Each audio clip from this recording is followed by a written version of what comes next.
Fala Michel, tudo bem? Boa tarde. Olha só, deixa eu fazer um pequeno resumo relacionado ao início dessas ideias aí referente à Física Básica 3, tá? Dentro da Física Básica 3 a gente estuda eletricidade, tá? Mas a gente precisa entender que a eletricidade ela vai muito mais do que aparelhos eletrônicos, vai muito mais do que como notebook, como celular. A gente já pensa em eletricidade quando a gente lembra desses produtos, né, relacionados à tecnologia. A primeira coisa que vem em mente relacionada à eletricidade é isso. A gente precisa entender que é muito mais do que meramente aparelhos eletrônicos ou tecnologia, mas que a eletricidade ela faz parte da própria natureza. A natureza ela contém fenômenos elétricos. Como assim? O fenômeno elétrico ele existe porque tudo que existe é formado por átomos. Mesa, cadeira, líquidos, o corpo humano é formado por átomos. E essa ideia de átomo, aí tem alguns modelos atômicos que a gente vê lá no ensino médio, fundamental também. Os modelos atômicos. Então tem um modelo atômico, ou seja, como é um átomo, né? E aí surgem os modelos atômicos. Tem o modelo atômico de Dalton, o modelo atômico de Rutherford, Bohr. Só que aí iniciou, né? Primeiro pensava que o átomo era uma bola maciça, aí depois de um tempo se disse que o átomo não é uma bola maciça, mas que ele é como se fosse um pudim de passa ou uma espécie de panetone. É um sólido e dentro dele tem algumas coisas que nós chamaríamos de elétrons. E aí depois se teve a ideia de que o átomo na verdade era formado por um núcleo. E assim como os planetas giram ao redor de um núcleo que é o Sol, no caso do nosso sistema solar, os elétrons ficariam ao redor do núcleo. Dentro desse núcleo tinha prótons e nêutrons e aqui ao redor elétrons. Então surgiu mais essa noção aí. E aí depois teve o Bohr trazendo, além dessa linguagem do sistema planetário, mas trazendo a questão de que ao redor do núcleo existia níveis de energia, que o elétron só poderia estar nesse nível de energia, por exemplo, ou nesse outro nível de energia. E ele só mudaria de nível de energia quando ele recebesse ou doasse parte da energia dele. Aí ele poderia mudar a energia, mas ele poderia assumir esses lugares aqui. Tinha níveis específicos. E tem outros modelos também, mas não convém. Mas por que eu estou te falando isso? Porque essas partículas, esses elétrons, por exemplo, vêm aqui. Elétrons é o que vai dar um nome ao conceito de eletricidade, porque eletricidade vem do nome elétrons, tá?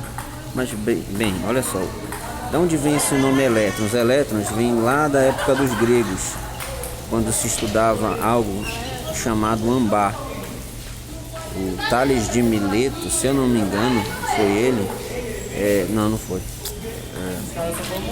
Não me lembro agora o nome do grego que estudava o ambar. Ele percebeu que o ambar era uma substância que acontecia o fenômeno elétrico.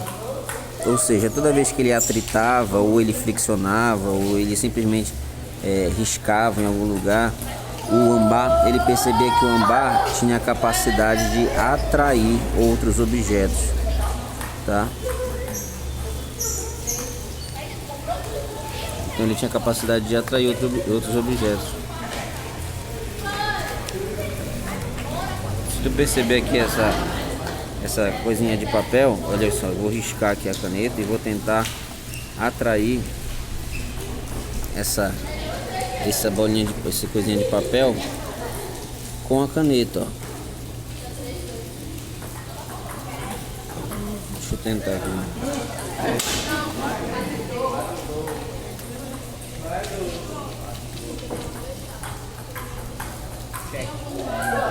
O que está acontecendo aqui?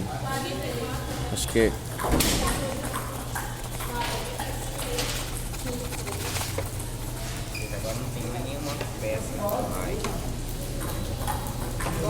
Acho que tá molhado aqui. Ó, percebe que grudou. O papel grudou aqui. Essa atração da caneta com o papel acontece por causa do fenômeno elétrico. Eu atritei a caneta e está sendo puxado agora. Ele está puxando, atraindo o papel. Isso é um tipo de fenômeno que a gente chama de elétrico. Então, se pensava até então que a única substância capaz de ter esse fenômeno era o âmbar. Só que depois de muito tempo dos gregos, mais de 100 anos, que se começou a perceber que outras substâncias também tinham uma capacidade parecida com o âmbar. E que na verdade a maioria das substâncias tem essa capacidade de ter eletricidade, de gerar alguma coisa relacionada à eletricidade. Por quê? Porque a eletricidade ela tem a ver com os átomos, tá? Que tem elétrons.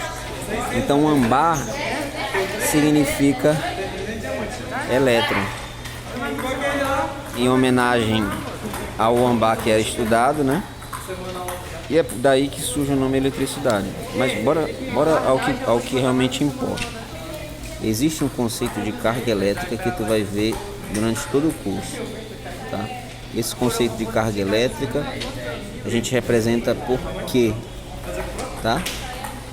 E a carga elétrica ela pode ser tanto positiva quanto uma carga elétrica negativa.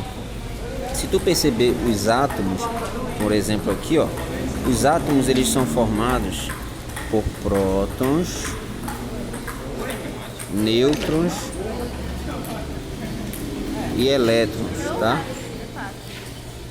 Mas olha só, a carga de um próton nós definimos como uma carga positiva. A carga do nêutron não é nenhuma, por isso que é nêutron. E a carga do elétron é negativa. Então, quando nós falamos de carga, nós temos a carga do elétron e do próton. No caso, positiva dos prótons e negativa do elétron. Toda vez que você estiver falando de uma carga negativa, você está falando de um elétron. Mas o que nós precisamos entender disso? É que toda carga perto da outra vai produzir um fenômeno, que é justamente esse fenômeno que nós vimos da caneta aqui, de atração, né? Quando você atrai alguma coisa, quer dizer que o objeto ficou carregado. Então, quando eu atritei, o objeto ficou carregado, tá?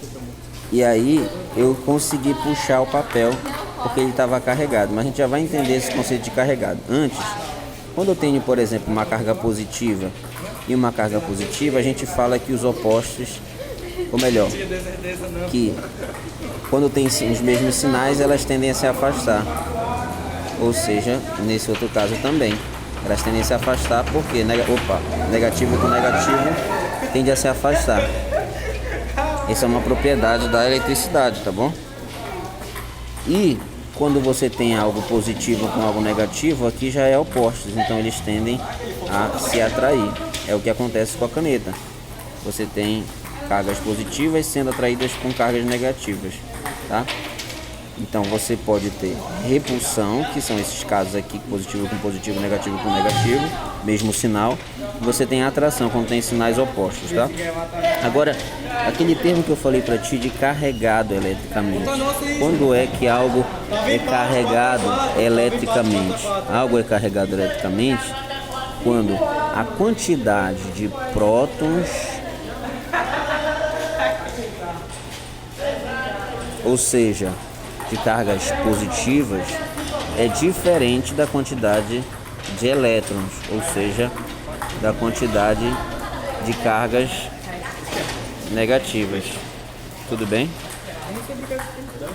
Então, um átomo estável, por exemplo, um átomo de ouro, um átomo de hidrogênio, tudo isso, o que é um átomo estável? Um átomo estável é quando a quantidade de prótons, ou seja, a quantidade de cargas positivas, é igual à quantidade de cargas negativas. Toda vez que essa quantidade aqui é igual, o átomo é estável. Quando você tem, num caso, por exemplo, que tem mais cargas positivas do que negativas, nesse caso aqui, por exemplo, só tem um, aqui você não tem a mesma quantidade. Se você não tem a mesma quantidade de cargas, nós dizemos que ele está carregado eletricamente. mas ele pode ser carregado eletricamente de duas formas. Ele pode ser carregado positivamente, e quando ele é carregado positivamente, quando a quantidade de carga positiva é maior. E quando é que ele é carregado negativamente? Quando o objeto ou o átomo ou aquilo que você estiver trabalhando tiver mais cargas negativas, a quantidade de carga negativa é maior, aí ele vai ser carregado negativamente. Tudo bem? Então esses são os fundamentos aqui iniciais da eletricidade, tá? A eletricidade não é apenas aparelhos, notebooks, tecnologia, ela está relacionada à natureza, porque existem átomos, existem diversos modelos atômicos que descrevem como é que esse átomo funciona, e um átomo é formado por prótons, nêutrons e elétrons, sendo os prótons cargas positivas, os elétrons cargas negativas e os nêutrons sem carga. Historicamente se estudou o Ambar, que vai surgir o nome elétron, se estudou o Ambar. Se acreditava que era um único objeto ou substância capaz de produzir um processo elétrico, ou seja, de atrair outros objetos. O que acontece? Existe o fundamento da carga elétrica, ele tem cargas positivas, cargas negativas, representado pela letra Q, e toda vez que você tem carga de mesmo sinal, elas se repelem. No caso aqui positiva, aqui negativa. E aqui quando você tem cargas de sinais opostos se atraem. E o conceito de carregado eletricamente, ele pode ser carregado positivamente e negativamente. Quando é que ele é carregado positivamente? Quando a quantidade de carga positiva fica maior e a quantidade de carga negativa fica menor. E quando é que ele é carregado negativamente? É quando a quantidade de carga negativa é maior e, consequentemente, a quantidade de carga positiva é maior. Tá? Então, o átomo estável, você tem a quantidade de carga positiva, a mesma de negativa. Por exemplo, o hidrogênio ele tem um elétron. Então, o que seria um átomo de hidrogênio estável? Um próton, tem um próton naquele átomo. Mas às vezes isso não acontece. É por isso que às vezes tu vai ver aqueles elementos, por exemplo, o hélio, né? Às vezes com mais aqui, já percebeu isso? Hélio mais 2. O que é isso aqui? Isso aqui é que ele está com excesso de carga positiva. Quantas cargas positivas a mais ele está? 1, 2. Mas também, o mesmo elemento, às vezes, quimicamente, a gente descreve isso aqui, ó. O que é isso aqui?